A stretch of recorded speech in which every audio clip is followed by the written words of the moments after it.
செங்கல்பட்டு மாவட்டம் தாம்பரம் சானிட்டோரியம் ரயில் நிலையத்தில் 3 வயது ஆண் குழந்தையை மர்ம நபர் ஒருவர் இறக்கிவிட்டு சென்ற சம்பவம் அதிர்ச்சியை ஏற்படுத்தியுள்ளது.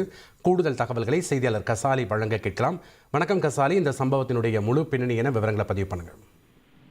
சென்னை கடற்கரையிலிருந்து தாம்பரம் நோக்கி சென்றது. இந்த அதிகாலை மின்சார ரயில் சென்றது. இந்த மின்சார ரயிலில் தாம்பரம் சானிட்டோரியம் ரயில் நிலையத்தில் நின்றிருந்த போது அந்த ரயிலில் இருந்த ஒருவர் இருந்து ஒரு 3 வயது மதிக்கத்தக்க ஆண் குழந்தை ஒருவரை ரயிலில் இருந்து இறக்கிவிட்டு அந்த ரயிலில் புறப்பட்டு செல்கிறார். அந்த குழந்தை ரயில் நிலையத்தில் சுற்றி திரிந்ததை கண்டதும் பரிமலை ரயில்வே பாதுகாப்படை போலீசார் அந்த குழந்தையை மீட்டு விசாரிக்கிறார்கள். அந்த குழந்தைக்கு எதுவும் தெரியாததால் அங்குள்ள சிசி காட்சிகள் ஆய்வு செய்தனர். அப்போது ஒருவர் ரயிலில் இருந்து அந்த குழந்தையை இறக்கி விட்டு சென்றது தெரிய வந்தது.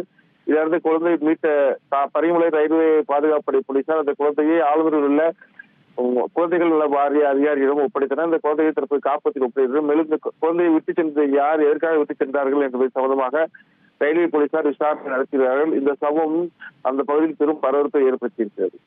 நன்றி கசாலி, எங்களுடைய தகவல்களுக்கு.